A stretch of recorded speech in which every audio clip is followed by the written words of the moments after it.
থাকে বর্তমানে ম্যাক্সিমাম সন্তান পিতামাতার কলিজায় আগুন দেয়, বিবির কথায়, অন্যজনের কথায়, নিজের কোনো স্বার্থের কারণে পিতামাতার কলিজা জ্বালিয়ে ছাই করে দেয়।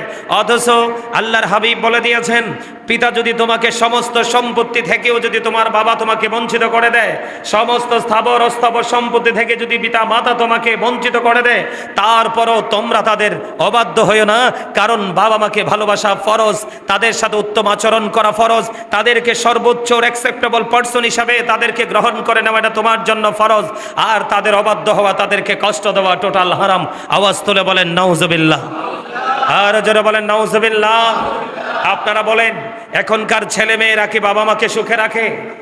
ম্যাক্সিমাম সন্তান, বিশেষ করে আমাদের এই বাংলাদেশের একটা ট্র্যাডিশন চালু হয়েছে, ছেলে যদি শিক্ষিত হয় ছেলের লেভেলে আরেকটা বউ বিয়ে করে নিয়ে আসার দুই শয়তান মিলে পিতা এবং মাতা দুজনের ঠিকানা করে দেয় সবচেয়ে লয়েস্ট প্লেস, সেটা হলো বৃদ্ধাশ্রম। ঠিক কিনা বলেন? আর যারা বলেন, এই জন্য আমি আজকে পিতামাতা নিয়ে আজকে আমি কি করতে চাই, একটুখানি আলোচনা করতে চাই, আপনাদেরকে একটু আলোচনা শোনাতে চাই। আপনারা কি আমার কথা বুঝেন? স্পষ্ট বুঝতে পারেন? অসুবিধা হয় না তো? আর যারা বলেন, আল্লাহ কি বলেছেন? আল্লাহ ফার্স্ট টাইম বলেছেন তোমরা আল্লাহর ইবাদত করো। কি করো? আরে মুখে বলেন, কানে শুনলে হবে না, মুখে বলতে হবে। তোমরা কার ইবাদত করো? আল্লাহর ইবাদত করো। এটা কে বলেছে? এরপরে বলেছেন ওয়ালা তুশরিকু বিহি শাইয়্যা। এরপর আল্লাহ বলেছেন আল্লাহর সাথে কোনো কিছুকে শরীক, কাউকে তুলনা করিও না, কারণ আল্লাহর সাথে কারো তুলনা চলে না। তিনি অদ্বিতীয়, তিনি লা শারীক, তিনি আহাদ, শেষ নাই। এরপরে বলেছেন ওয়াবিল ওয়ালিদাইনি ইহসানা, মা বাবার সাথে ভালো আচরণ করো। আমি আবারও বলে দেই, পিতামাতা যদি আপনাকে সব কিছু থেকে বঞ্চিত করে দেয়, তারপরও আপনি বাবা এবং মায়ের অবাধ্য হতে পারবেন না। এখন এমন অসভ্য সন্তান পৃথিবীতে দিন দিন দুনিয়াতে আসছে, আপনার কিঞ্চিত পরিমাণ বাবা মার সাথে হিসাবে না বললেই কিন্তু তাদেরকে চিরতরে তালাক দেওয়ার চেষ্টা করে। ঠিক কিনা বলেন? আর যারা বলেন, কিন্তু এর মধ্যে কিছু সন্তান আছে হাজার ত্যাগের বিনিময়ে পিতামাতাকে সুখে রাখতে চায়, হাজারো যন্ত্রণার আড়ালে নিজেকে লুকিয়ে রেখে পিতামাতাকে চতুর্দিক দিয়ে সুখ শান্তিতে রাখতে চায়। ওই সন্তান হলো পৃথিবীর শ্রেষ্ঠ সন্তান। এই সন্তানই হবে কাল হাসরের ময়দানে আল্লাহর নেয়ামত প্রাপ্ত বান্দাদের মধ্যে অন্যতম বান্দা। আল্লাহ আমাদেরকে সেই বান্দাদের অন্তর্ভুক্ত করেন। সকলে বলেন আমিন, আর জোরে বলেন আমিন। তাহলে আল্লাহর কোরআনে আসেনি মা বাবার কথা? তা আপনি অমান্য করেন কেন? আপনি যত বড় সুফি সাহেব হন, পৃথিবীর যত আল্লাহর ওলির সাথে সম্পর্ক থাকুক, পৃথিবীতে যত বড় আলেমের সাথে আপনার সম্পর্ক থাকুক, যদি বাবা মার সাথে আপনার সম্পর্ক খারাপ থাকে, তাহলে আপনার পৃথিবীতে বেঁচে থাকার কোনো উপায়? আর জোরে বলেন, আর জোরে। বন্ধুরে আমার, আমার নবী, আপনার নবী, দু জাহানের বাদশা নবী, রাহমাতাল লিল আলামিন, তিনি বন্ধু জানিয়ে দিয়েছেন। হযরত আবু হুরায়রা রাদিয়াল্লাহু তাআলা আনহু থেকে হাদিস কানা বর্ণিত, একজন সন্তান পিতার অবদানের প্রতিদান কোনোদিনও দিতে পারে না। ও বন্ধু, এই জন্য আমার রাসূল জানিয়ে দিয়েছেন, যেই সন্তানকে আল্লাহ, যেই সন্তানকে বাবা সহ্য করতে পারে না, যেই সন্তানের প্রতি বাবা বিরক্ত, যেই সন্তানটা বাবার অবাধ্য, আমার রাসূল জানিয়ে দিয়েছেন এই বান্দার প্রতি আমার আল্লাহ, এই বান্দাটা আমার আল্লাহর অবাধ্য, বাবা সহ্য করে না, আমার আল্লাহ কোনোভাবেই সন্তানকে গ্রহণ করবে না। জোরে জোরে বলুন না নাউজুবিল্লাহ, আর জোরে বলেন না নাউজুবিল্লাহ। ও বন্ধু, আমার নবীজি জানিয়ে দিয়েছে, বাবাকে যদি তুমি কৃতদাস হিসাবে পেয়ে থাকো, তাহলে তুমি বাবাকে পরিপূর্ণ আজাদ করে দাও, মুক্ত করে দাও। জোরে জোরে বলেন না সুবহানাল্লাহ। কিন্তু তুমি তোমার বিবির কথা শুনে, তুমি তোমার শ্বশুর শাশুড়ির কথা শুনে, তুমি তোমার শ্বশুর বাড়ির মানুষের কথা শুনে, অথবা বাবার শত্রু তোমাকে কেউ বাবার পেছনে লেলিয়ে দিয়েছে, ওই সমস্ত মানুষগুলোর কথা শুনে তুমি কখনোই বাবার কলিজায় আগুন দিও না। কিন্তু বাবাকে যদি তুমি কৃতদাস হিসাবে পেয়ে যাও, তুমি বাবাকে মুক্ত করে দাও, দাস বানায়ও না। জোরে জোরে বলেন না একবার সুবহানাল্লাহ, আরো জোরে বলেন না সুবহানাল্লাহ।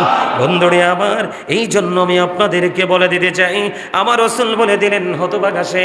আমার রাসূল বলেছেন রাগিমা আনফুন সুম্মা রাগিমা আনফুন সুম্মা রাগিমা আনফুন, তিনবার বলেছেন হতভাগা সে, হতভাগা সে, হতভাগা সে। কে গো নবী? সেই হতভাগা। আমার নবীজি জানিয়ে দিলেন, কোন সন্তান যদি পৃথিবীর বুকে বাবা মা দুজনকে যদি বৃদ্ধ অবস্থায় পায় অথবা একজনকে পায়, তাদেরকে ভালোবেসে, তাদেরকে বন্ধু আদর করে, তাদেরকে সম্মান করে, তাদেরকে আদর করে আগলে রেখে, তাদেরকে সর্বোচ্চ মর্যাদা দিয়ে তারা যদি পিতামাতাকে সন্তুষ্ট করে, বন্ধু তারা যদি পিতামাতাকে সন্তুষ্ট করে জান্নাতে যেতে না পারে রে, তাদের মতো হতভাগার কেউ হইতে পারে না। একবার বলেন না নাউজুবিল্লাহ, আর জোরে বলেন না নাউজুবিল্লাহ। কে বলেছে? কথা বলেন না কেন? রসুল বলেছে হতভাগা সে, হতভাগা সে, হতভাগা সে। তিনবার বলেছে রসুল। তুমি পিতামাতা দুজনকে পেলা অথবা একজনকে পেলা, তাদেরকে ভালোবেসে, তাদেরকে সম্মান করে, তাদের সাথে উত্তম আচরণ করে তুমি জান্নাতে যেতে পারলা না, তোমার মতো হতভাগা কেউ হতে পারে না। তার কারণ হলো বন্ধু, আমার রসুল হাদিস শরীফের মধ্যে এসেছে, paradise of the child under the feet of the mother. রসুল বলেছেন ইন্নাল জান্নাতা তাহতা আকদামিল উম্মাহাতিকুম, তোমাদের মায়ের পায়ের নিচেই তোমাদের জান্নাত। এই জন্য বলেছি বন্ধু, মা বাবাকে ভালোবাসা ফরজ, তাদেরকে কষ্ট দেওয়া বন্ধু টোটালি হারাম। জোরে জোরে বলেন একবার নাউজুবিল্লাহ, আরো জোরে বলেন না নাউজুবিল্লাহ। বন্ধুরে আমার রসুলকে একদিন কি করলেন, হঠাৎ করে বনু সালামা গোত্রের এক ব্যক্তি এসে বললেন, হে আল্লাহ রাসূল, আমার পিতামাতার ইন্তেকালের পরে তাদের খেদমতে আর কিছু বাকি আছে কি, যা করে আমি তাদের সেবা করতে পারি। তার মানে হলো পিতামাতা চলে গেল আপনার। এর মধ্যে একজন বনু সালামা গোত্রের একজন এসে প্রশ্ন করলো, বাবা মা চলে গেছে গো নবী, বাবা মা চলে গেছে, তাদের চলে যাওয়ার পরে এমন কোনো কাজ আসেনি, এমন কোনো কর্ম আসেনি যেই কর্ম আমি দুনিয়ায় করলে বাবা মার সেবা হয়ে যায়। আওয়াজ তোলে বলেন না একবার সুবহানাল্লাহ, আরো জোরে বলেন না সুবহানাল্লাহ। ও বন্ধু, তখন আমার নবী বললেন, হ্যাঁ, তোমার জন্য করণীয় হলো তাদের জন্য তুমি দোয়া করবে, তাদের জন্য আল্লাহর কাছে তুমি ক্ষমা চাইবে, তাদের কোনো ওয়াদা থাকলে, চুক্তি থাকলে সন্তান হিসেবে তুমি পূর্ণ করে দিবে রে। ও বন্ধু, তাদের মাধ্যমে যে রক্তের সম্পর্কের যে আত্মীয় স্বজন আছে তাদের সাথে তুমি সুন্দর গড় একটা কমিউনিকেশন সম্পর্ক তৈরি করে রাখবে। অথবা বাবা অথবা মা, ও বন্ধু, বাবার কোনো বন্ধু, যেই বন্ধুর সাথে বাবা সবচেয়ে বেশি ভালো সম্পর্ক ছিল, বাবা তো আজকে চলে গেছে, ওই বাবার বন্ধুর সাথে তুমি সন্তান হিসাবে সুসম্পর্ক রাখো, তাহলেই বাবা মার সেবা হয়ে যায়। বাবা মা থাকতেই তো বাবা মার আত্মীয় সাথে সম্পর্ক রাখে না। এখনকার ছেলেদের, ম্যাক্সিমাম ছেলেদের সম্পর্ক হলো শ্বশুর বাড়ির আত্মীয়র সাথে সবচেয়ে বেশি। কথা কয় না কেন? ও বন্ধু, আমার চুলগুলো পাইকা সাদা হয়ে গেছে, দাড়িগুলো পাকা ধরে গেছে, ম্যাক্সিমামই সাদা হয়ে গেছে বন্ধু। আল্লাহ আপনাদের দোয়ায় অনেকগুলো কিতাব দেখার সৌভাগ্য আল্লাহ আমাকে দিয়েছে, কিন্তু জীবনে কোনো কিতাবের পাতায়, কোনো পৃষ্ঠায়, কোনো হাদিসের অধ্যায় আমি পাইনি যে শ্বশুর শাশুড়ির পায়ের নিচে জামাইর জান্নাত। আপনারা শুনছেন? কথা বলেন না কেন? এখন যারা শ্বশুর শাশুড়ি, এখানে যারা শ্বশুর হইছেন তারা আবার মন খারাপ করেন না, বলে হুজুর আপনি শ্বশুর শাশুড়ির বিরোধী। না না না, তারা বাবা মার সমতুল্য, তাদেরকে সম্মান করব, কিন্তু ওই সম্মান করব না তাদেরকে যেই সম্মান করতে গেলে আবার বাবা মা উত্তম আচরণ থেকে বঞ্চিত হয়ে যায়। এখনকার ম্যাক্সিমাম বাবা মার চোখের পানি শুকায় না, লজ্জায় বন্ধু মানুষের সামনে মুখ খুলে বলতেও পারে না। ও বন্ধু, মনে রাখবেন, বনের আগুন সবাই দেখে রে, মনের আগুন পৃথিবীর কেউ তো দেখে না। পৃথিবীর মধ্যে মুহূর্তে যদি পৃথিবীর বুকে শ্রেষ্ঠ যদি মনের আগুন কারো থাকে রে, সন্তান দ্বারা নির্যাতিত হয়ে বাবা মার হৃদয় রাজ্যে কন্টিনিউ চলছে বন্ধু, দাউ দাউ করে আগুন। এই আগুন পৃথিবীর কাউকে দেখাতে পারে না। ওই সন্তান জানে না দুনিয়াটা অল্প কিছু দিনের জন্য বন্ধু, এই দুনিয়া যে কোনো মুহূর্তে থেমে যাবে। চির অমর একটা জীবন আছে, যেই জীবনে জীবন আছে কিন্তু মরণ নাই। ওইটা হলো বন্ধু মৃত্যুর পর ফিউচারটা, ওখানে তোমার কেউ বন্ধু বন্ধু থাকবে না। কথা বলেন না কেন? বিরক্ত লাগছে? আরো জোরে বলেন। এই ওয়াজ বিরক্ত লাগবে এখনকার পিতামাতার অবাধ্য সন্তানদের কাছে। কথা বলে না কেন? অনেক মুসল্লি আছে বর্তমানে বাবা মা সুদ এবং রসুল নিয়ে আলোচনা শুনতে চায় না। কথা বলে না কেন? অথচ তিনটাই গুরুত্বপূর্ণ। সুদ হলো টাটকা হারাম, যেটা মানুষের সব কিছুকে ধ্বংস করে দেয়। রসুল বললেন লা তুকবালু সালাতুম বিগাইরি তুহুর ওয়ালা সাদাকাতুম মিন গুলুল, পবিত্রতা ছাড়া ইবাদত কবুল হয় না, হালাল টাকা না হইলে দান কবুল হয় না। বড় কিন্তু সেনসিটিভ ভয়ঙ্কর হলো হারাম উপার্জন, এর মধ্যে অন্যতম হলো সুদ। ঠিক কিনা বলেন? আর জোরে বলেন। আমার কথায় কি বন্ধু বিরক্ত হচ্ছেন? আর জোরে। তাহলে বাবা মা চলে গেলে তাদের বন্ধুর সাথে সম্পর্ক রাখার দরকার আসেনি? আরো জোরে বলেন। আমার রাসূল বললেন, আমি কি তোমাদেরকে সবচেয়ে বড় গুনাহ, সবচেয়ে বড় অপরাধ, সবচেয়ে বড় গুনাহ হলো কবিরা গুনাহ কি? আকবারুল কাবায়ের, শ্রেষ্ঠ কবিরা, শ্রেষ্ঠ সবচেয়ে বড় গুনাহ হলো কবিরা গুনাহ। রাসূল বললেন, আমি কি তোমাদেরকে কবিরা গুনাহ সম্পর্কে একটু সাজেস্ট করব, পরামর্শ দিব, জানাবো? তারা বললেন, হে আল্লাহ রাসূল, নবী গো, বলুন বলুন। বন্ধু আমার, নবীজি বললেন, শ্রেষ্ঠ বড় গুনার মধ্যে প্রথম হলো আল্লাহর সাথে কোনো কিছুকে শরীক করা। নাউজুবিল্লাহ বলে না কেন? আল্লাহর সাথে কাউকে তুলনা করা যাবে না, আল্লাহর সাথে কোনো কিছুকে কম্পেয়ার করা যাবে না।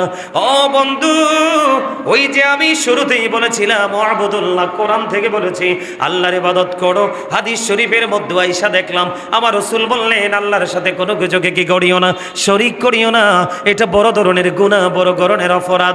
2 নম্বরে আপনার আমার পানে রাসূল জানিয়ে দিলেন, পিতা মাতার অবাধ্য হইও না। ও বন্ধু, মা বাবার সাথে বেয়াদবি করো না, মা বাবার অবাধ্য হইও না। রাসূল জানিয়ে দিলেন। আল্লাহর হাবিব হেলানরত অবস্থায় ছিলেন, হেলান থেকে এবার তিনি সোজা হয়ে গেলেন। সোজা হওয়ার পরে বললেন, উম্মত, আরো বড় 3 নাম্বার বড় গুনাহ হলো কখনো কোনো মানুষকে ফাঁসানোর জন্য মিথ্যা সাক্ষী দিও না, মিথ্যা কথা বলো না। জোরে জোরে কন্যা নাউজুবিল্লাহ। এখন আমরা সবচেয়ে বেশি মজা পাই মানুষকে কষ্ট দিয়ে। বা কথা বলে না কেন? আপনি দেখবেন গরিব যদি হন, আপনাকে নিয়ে মানুষ উপহাস করবে, কথা কয় না কেন? আর যদি আপনি একটু উন্নতি করেন ভালোভাবে, মানুষ আপনাকে নিয়ে ঠাট্টা মস্করা করবে, বিভিন্ন সমালোচনা করবে। ঠিক কিনা বলেন? আর জোরে বলেন।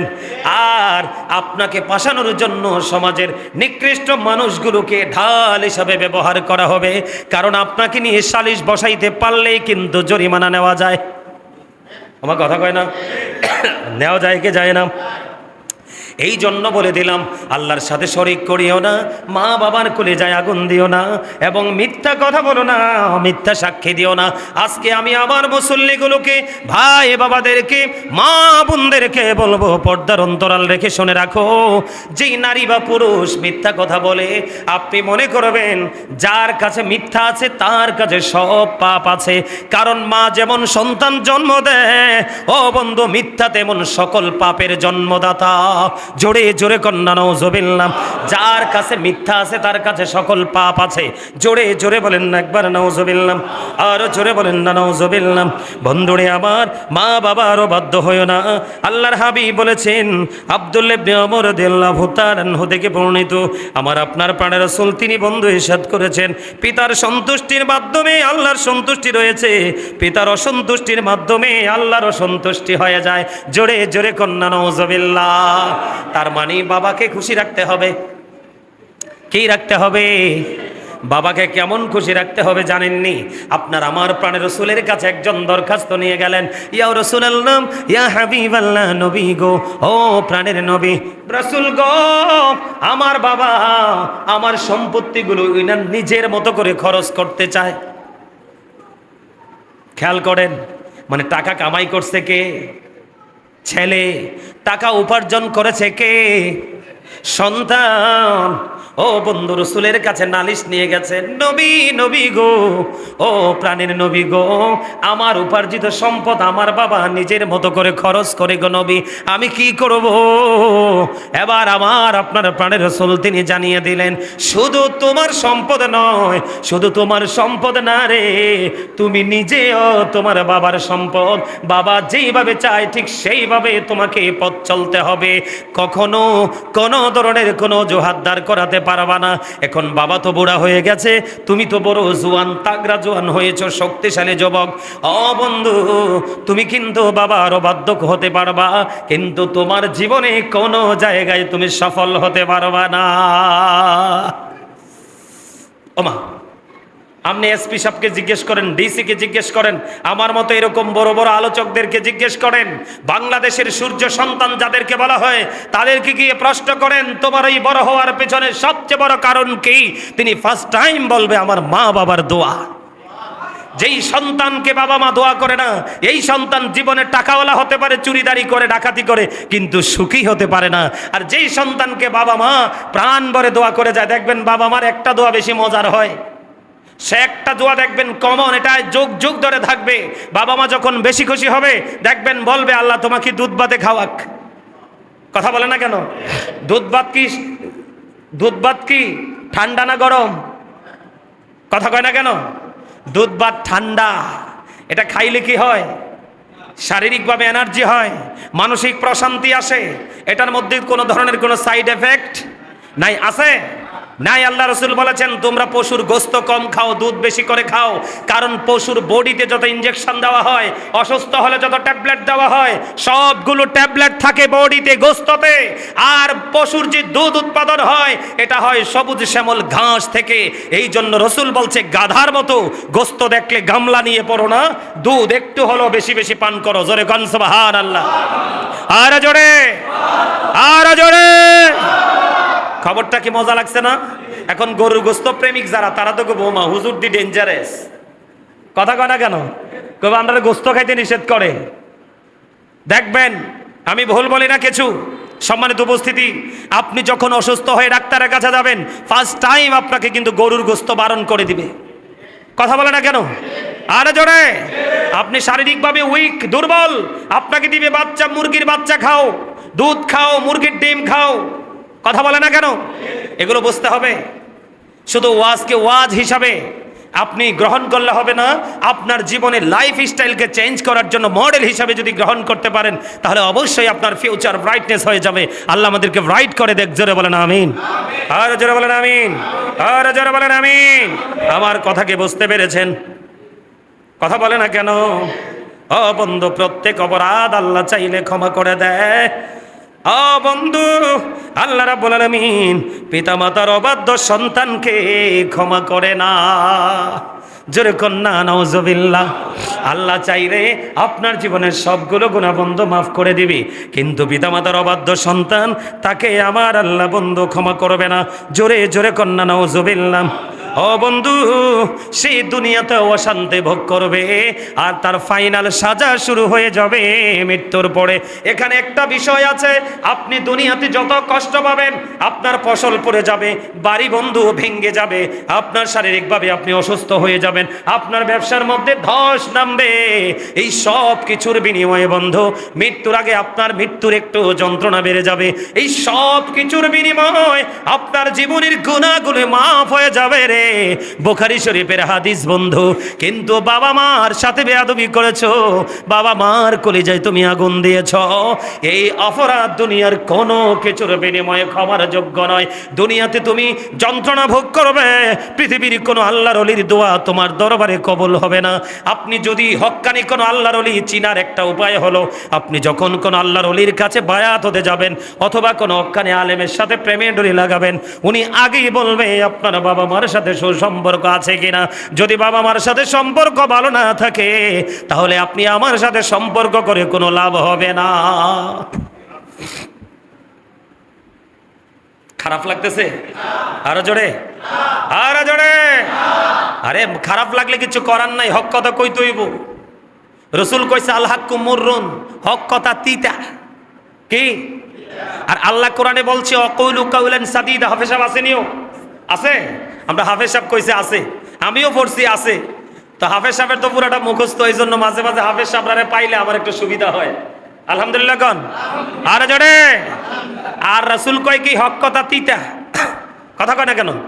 সুদের ওয়াজ করলো অনেকে রাগ হইয়া যায় ইমাম সাহেবের উপরে, কয় ইস এই হুজুরটারে যদি সব্বে মিল্লা বিদায় করে দিত। ওমা ভুল কথা কইছি? আছে তো এরু। আমাদের কুমিল্লার মধ্যে যেই কোনো এক জায়গায় গত 2 জুম্মাকের ঘটনা, ইমাম সাহেব দাঁড়িয়ে বলেছে যেই বাড়িতে বিয়ে শাদিতে মুসলমানিতে কি হবে, গান বাদ্যযন্ত্র হবে, আমি খতিব সাহেব তোমার বাড়ি যাব না।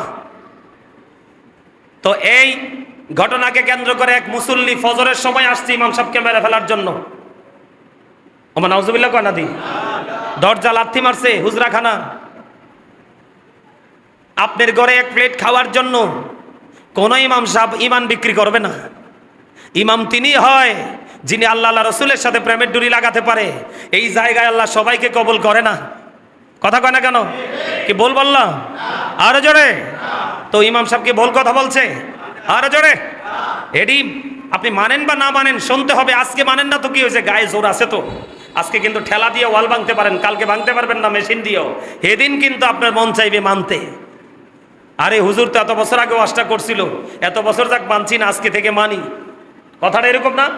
এরকম, এটা বাস্তবতা, এরকম হয়তো। কথা বলেন আরো জোরে। আমার কথায় কি আপনারা একমত? আরো জোরে বলেন। ও বন্ধু, আপনার মা গত সপ্তাহে অত্যন্ত সুস্থ ছিল, কিন্তু ভাগ্যক্রমে এই সপ্তাহে আপনি চাইয়া দেখলেন মা আগের মতো খাবার খায় না, আগের মতো হাঁটাচলা করে না, বেশি বেশি শুয়ে থাকে। মা খাবার খাইতে আসেন, বাবারে শরীরটা ভালো লাগে না, আমি খাবো না, তুমি খেয়ে নাও। এমন করে করে একদিন, দুই দিন, এক বেলা, দুই বেলা যখন মা খাবার খাবে না, দেখবেন অটোমেটিক্যালি মায়ের শারীরিক একটা পরিবর্তন আসবে। চেহারাটা কেমন জানি মলিন হয়ে যাবে, চক্ষুগুলো ভিতরের দিকে ঢুকে যাবে। আপনি যদি যোগ্য সন্তান হন, মায়ের চেহারার দিকে যখন মায়ের নজরে আপনি তাকাবেন, তখনই দেখতে পাবেন আমার মাটা তো শুকায় গেছে। আল্লাহকে ডেকে ডেকে বলবেন, মালিক, মালিক রে, কি হয়েছে রে আমার মায়ের? মায়ের চেহারার দিকে তাকাইয়া আমার তো করুণা লাগছে, মায়া লাগছে গো। ও মালিক, আমার মায়ের কি হয়েছে? আপনি সন্তান হিসাবে আপনার কলিজার মধ্যে একটু আগুন লেগে গেল, একটু উত্তাল শুরু হয়ে গেল।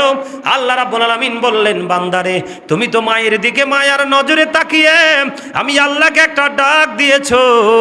এই মায়ের দিকে মায়ার নজরে তাকানোর কারণে আমি আল্লাহ তোমার কাছে, আমি আল্লাহ তোমার প্রতি খুশি হয়ে গেলাম। হাবিব, আপনি জানিয়ে দেন আমার ওই পাগল বান্দাকে, এবং তার মতো যুগে যুগে যত পাগল বান্দা দুনিয়ার বুকে আসবে, মা বাবাকে পাগলের মতো ভালোবাসে, নিজের সুখকে কুরবানি দিয়ে নিজের সুখে মা বাবাকে সুখে রাখতে চাই, খুশি রাখতে চাই। হাবিব, আপনি জানিয়ে দেন আমি আমার ওই বান্দার আমল নামায় একটা কবুল হজের সওয়াব আমি দিয়ে দিলাম। নবী গো, আমি তো জানতে পেরেছি মায়ের চেহারার দিকে যদি মায়ার নজরে তাকায়, একটা কবুল হজের সওয়াব দিয়ে দেয় গো আমার আল্লাহ। ও গো রাসূল, আমি যদি প্রতিদিন একবার করে, প্রতিদিন যদি 100 বারও তাকাই, আমার নবী বললেন, হাবিব, আপনি বলে দেন আমার বান্দা যদি 100 বার তার মায়ের দিকে মায়ার নজরে তাকায় গো, আমি 100 কবুল হজের সওয়াব দিয়ে দেই। জোরে জোরে কন্যা সুবহানাল্লাহ। আরো জোরে বলেন না সুবহানাল্লাহ। বন্ধুনি আমার রাসূলকে প্রশ্ন করা হলো, ইয়া রাসূলুল্লাহ, দুনিয়ার বুকে আমার কাছ থেকে সবচেয়ে ভালো আচরণ, সবচেয়ে মধুর আচরণ, সবচেয়ে মিষ্টি আচরণ সবচেয়ে বেশি কে পাওয়ার অধিকার রাখে? আমার রাসূল বললেন, ও বন্ধু, আমি কিন্তু বাস্তব নিয়ে কথা বলবো, কিছুটা আপনারা বিরক্ত হবেন না। আমার রাসূল যখন তিনি প্রশ্ন করলেন, আমার রাসূল বলে দিলেন, ক্বালা উম্মুকা, তোমার মা। রাসূল আবার রাসূলকে প্রশ্ন করা হলো, ক্বালা সুম্মা মান, ইয়া রাসূলুল্লাহ, তারপরে কে? রাসূল বললেন, ক্বালা উম্মুকা, তোমার মা। আবার প্রশ্ন করলেন, ক্বালা সুম্মা মান, তারপরে কে? আমার রাসূল আবার বললেন, ক্বালা উম্মুকা। রাসূল বললেন, তোমার মা। আবার প্রশ্ন করা হলো, ক্বালা সুম্মা মান, তারপরে কে? আমার নবীজি বললেন, ক্বালা আবুকা, তোমার বাবা। তিনবার বন্ধু মায়ের কথা বললো, আর একটা বার বললেন বাবার কথা। এখনকার ছেলেরা, ও বন্ধু, মুখেও যদি না বলে, কিন্তু আচরণে আগে দেখা যায় ম্যাক্সিমাম ছেলে ঈদের জামা কিনতে গেলে বন্ধু আগে কিনে শালির জন্য। আমার কথা কয় না কেন? কিন্তু ঘরে একটা ছোট্ট বোন আছে, সেটার খবর নাই। কথা বলে না কেন? ও বন্ধু, সবার আগে শপিং মলে গেলে শাশুড়ির জন্য, শ্বশুরের জন্য আগে বাজেট করে। মা বাবার বাজেট হয় ছোট, এবং মা বাবার বাজেট হয় বন্ধু সবার পরে। কিন্তু যেগুলো মায়ের পাগল, সে নিজের জন্য আগে নিবে না, পৃথিবীর কারো জন্য আগে বাজেট করবে না। আগে বাজেট হবে মা, তারপরে বাবা, তারপরে পৃথিবীর অন্য কেউ। ঠিক কিনা বলে? এটা হলো মা বাবার সাথে ভালো আচরণ। ওই যে একটু আগে বললাম, বোনের আগুন সবাই দেখে, পাহাড়ে আগুন লাগলে সবাই দেখে। ও বন্ধু, মনের ঘরের আগুন পৃথিবীর কেউ দেখে না। এখন ম্যাক্সিমাম ঘরে গড়ে সন্তান এবং সন্তানের বউ দ্বারা নির্যাতিত, বাবা মার কলিজায় ধাউ ধাউ করে কন্টিনিউ আগুন জ্বলে। ঠিক কিনা বলেন? আরো জোরে বলেন।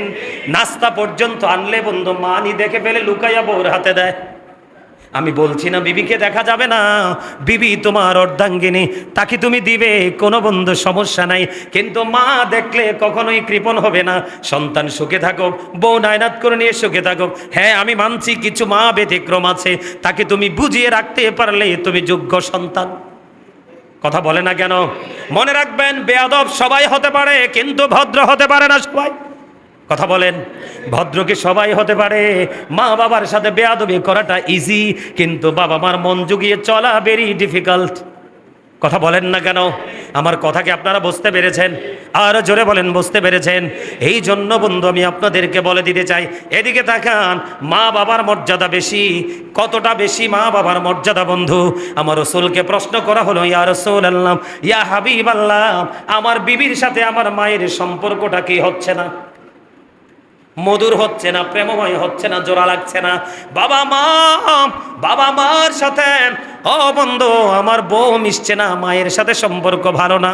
ইয়া রাসূলুল্লাহ, হাজার চেষ্টা করার পরেও আমি চেষ্টা করে দেখলাম আমার বিবি কখনোই আমার মায়ের কাছে গ্রহণযোগ্য হয় না। নবী গো, সেই ক্ষেত্রে আমি কি করব? আমার রাসূল একটা সেকেন্ড দেরি করেনি, সঙ্গে সঙ্গে রাসূল বলে দিয়েছেন, তুমি তোমার বিবিকে তালাক দিয়ে দাও। সুবহানাল্লাহ বলেন না কেন? আরে জোরে। আর এখনকার ছেলেরা বউয়ের কথায় মায়ের রিজিক বন্ধ করে, আবার নামাজও পড়ে। কথা কয় না কেন? আবার আল্লাহর ওলিদের দরবারে যায় দাওয়াত দিয়ে আবার খাওয়ায়ও। লাভ হবে না, কোনো ফায়দা নাই। আপনি চেষ্টা করবেন। কথা বলে না কেন? আরো জোরে। কি বুঝতে পারছেন? বিবিকে এর মানে এই না যে আজকে যাইয়ে বউরে তালাক দিয়ে দিবেন। সমস্যা তো থাকতে পারে না? মা এবং বউর মধ্যে হিসাবের গরমিল থাকতে পারে। আপনার দুইজনের আলোচনা শুনে এটাকে মিলাই দিবেন। আর মিলাইয়া যদি না দিতে পারেন, বউকে বউর মতো রেখে দেন আলাদা এক জায়গায়। কারণ নারী সবসময় বাঁকা হাড্ডির তৈরি। কথা কয় না কেন? এটা বাঁকাই হাঁটবে। কি করবে? রাসূল বলেছে, এটারে যদি একবারে ফালাইয়া রাখো বেশি বাঁকা হয়ে যাবে, আবার একবারে বেশি যদি এটারে সোজা করতে যাও তাহলে এটা ভাঙ্গেই যাইব। কথা কয় না কেন? এজন্য বেশি টাইট করা যাবে না, ভাঙ্গে যাওয়ার ভয়ে। আবার ফেলেও রাখা যাবে না, অনেক বেশি বাঁকা হয়ে যাবে সেই জন্য। এই জন্য রাসূল বলেছেন, বিবি যদি 100টা দোষ করে 99টাই মার্জনা করে দাও, ক্ষমা সুন্দর দৃষ্টিতে দেখো, একটার জন্য তাকে পানিশমেন্ট দাও। কিন্তু এর মানে এই না যে তার মুখ বাড়িয়ে মারবা। বিবিকে কি করা যাবে না? মুখের উপর আঘাত করা যাবে না, সিস্টেম আছে। কথা বলেন না কেন? আপনি যদি অকারণে বউকে মারতে থাকেন, আপনার মেয়ে বড় হইয়া যখন যত ভদ্র ছেলের কাছে যান, এটা আল্লাহর কুদরত থেকে জামাই এটা বেয়াদব হইয়া আপনার বউরও দিব মায়ের, আপনার মেয়েকে দিবে মায়ের। মুরব্বীরা বলে না, দেখেন না, ক্ষেতের চাকা খেতেই ভাঙে, লাইলে উঠায় না। ঠিক কিনা বলেন? আপনার কর্মফল আপনাকেই ভোগ করতে হবে, কেউ তো নিবে না। কথা কি বুঝতে পেরেছেন? আরো জোরে বলেন। আজকে আরো জোরে কোন আরব? সৌদি আরব ঘুরাইলেই মুফতি। এই সৌদি আরব থেকে, আরব কান্ট্রি থেকে যেই ফলাফাইনগুলো আসবে, এগুলা কিন্তু আমাদের দেশের জন্য বর্তমানে বিপজ্জনক। সবাই না, কিন্তু প্রত্যেকটা এলাকা দুই একটা আছে মুফতি, ভুয়া মুফতি। বিসমিল্লাহ শরীফটা শুধু পড়তে দিলে হরফগুলা ভালো করে উচ্চারণ করতে পারবে না, কিন্তু ফতুয়াবাজি শুরু করে দেয়। আপনাদেরকে আমি সাবধান করে যাই, আপনারা আমার মুসল্লি হিসাবে এটা আপনাদের বলা, আপনাদেরকে আমার অ্যালার্ট করা, এটা আমার দায়িত্ব। আমার দিকে দেখান। দুরুদ কি পৃথিবীর কাউকে নিয়ে পড়া হয় না রাসূলকে নিয়ে? যে দুরুদের বিরোধিতা করে, এটা কি ইমানদার না মুনাফিক? আরো জোরে। এখন আমাদের দেশে ফতুয়াবাজি চলছে, এটা একটা ভালো করে মন দিয়ে শোনেন। আল্লাহ যদি রহমতের ফেরেশতাদেরকে নিয়ে আল্লাহর হাবিবের উপর দুরুদ পড়তে পারে, আরে আপনি সলিমুদ্দিনের ফলা কলিমুদ্দিন না পড়লে কি হবে? কথা বলেন না কেন? রাসূল কার? আরে হাবিব কার? আপনার মতো টুকুমিয়া। রসুলের দুরুদ না পড়লে রসুলের কিচ্ছু আসবে না, যাবে না। আল্লাহর কিচ্ছু যাবে না, আসবে না, যাবে না। ফার্স্ট টেন্স, প্রেজেন্ট টেন্স, অনন্তকাল এটা জারি থাকবে। ইন্নাল্লাহা ওয়া মালাইকাতাহু ইউসাল্লুনা আলান নবী ইয়া আইয়ুহাল্লাযীনা আমানু সাল্লু আলাইহি ওয়া সাল্লিমু তাসলিমা। আল্লাহ কয়, সাল্লিমু তাসলিমা, সালাম দাও আদবের সাথে। আর আপনি মুফতিগিরি ফতুয়া দিতে আসেন সৌদি আরব থেকে। সাবধান থাকবেন। কথা বুঝতে পারছেন? এখন কয় আজানের আগে দরুদ পড়া যাবে না। আপনারা কে কইলো আজানের আগে দরুদ পড়া যাবে না? এই ফতুয়া কোত্থেকে শিখছেন? কিতাব কয়টা পড়ছেন? আপনারা কি আজানের আগে দরুদ পড়ার পক্ষে না বিপক্ষে? কে কে পক্ষে হাত তোলেন। আর যে পক্ষে নাই হে হাত তোলার দরকার নাই। যে হাত তুলবো এমনি কিন্তু মন থেকে কইবো হুজুরের পক্ষে আমি নাই, হাতে মুনাফিক। আমার কথা কেন কিনলেন? কারণ তার মুখে একটা, অন্তরে যার মধ্যে দুইটা জিনিস একসাথে কাজ করে এটা মুনাফিক। আর একটা টাইমে একটাই কাজ করছে, এটা হলো ইমানদার। হাত তুলে দেখান রসুলের দুরুদের পক্ষে কে কে সোজা কইরা হাত নামান। আমি একটা হাদিস বলি, আপনারা শোনেন। তিরমিজি শরীফের। কোন শরীফ? এটা সিয়াসিত্তার অন্যতম হাদিস গ্রন্থের একটা হলো তিরমিজি শরীফ। আমি কিন্তু আপনাদেরকে ওয়াজটা করে গেছি, আজকে আবার একটু বলার দরকার মনে করতেছি। আমি তাড়াতাড়ি করে বলি, খেয়াল করেন, শোনেন। আমি দেখে দেখে পড়তেছি। বন্ধুরে আমার দিকে তাকান। উবাই ইবনে কাব রাদিয়াল্লাহু তাআলা আনহু থেকে বর্ণিত। আরবি বললে বুঝবেন না, আরবিটা বাদ দিলাম, আমি বাংলাটা শুধু পড়ে নেই, মানে হাদিসের অর্থটা পড়ে নেই। বন্ধু আমার সামনে কিন্তু হাদিস শরীফটা গভীরভাবে খেয়াল করবেন। আমি কিন্তু প্রায় ওয়াজে, আপনারা আমার ওয়াজ অনলাইনে শোনেন কিনা আমি জানি না, আমি প্রায় ওয়াজে বলি আগের যুগের মানুষের অন্তর আল্লাহ রসুলের প্রেম ভালোবাসায় ভরা। বর্তমান প্রজন্মের ম্যাক্সিমাম যুবক যুবতী, তাদের অন্তর হিংসা, নোংরামি আর আত্মগরিমায় ভরা। কথা বলেন না কেন? আর জোরে। আগেকার মানুষ ছিল ম্যাক্সিমামই সভ্য, আর এখনকার যুগের ম্যাক্সিমাম মানুষ হলো অসভ্য। আগের যুগের মানুষ ছিল ম্যাক্সিমামই গুড ক্যারেক্টার সম্পূর্ণ পারসন, আর এই যুগের মানুষ হলো ম্যাক্সিমামই ক্যারেক্টারলেস পিপল। কথা বলেন না কেন? আমার কথা বুঝতে পেরেছেন? এই জন্য বললাম, যেটা নবীর বিরোধিতা করবে, নবীর ভালোবাসার বিরোধিতা করবে, এটার ইমান নাই, এটার ইমান নাই। এটা যদি বন্ধ মক্কা মদিনায় পর্যন্ত ইমামতি করে, তারপর এটা জান্নাত নসিবে জুটবে না। আমার দিকে তাকান বন্ধু।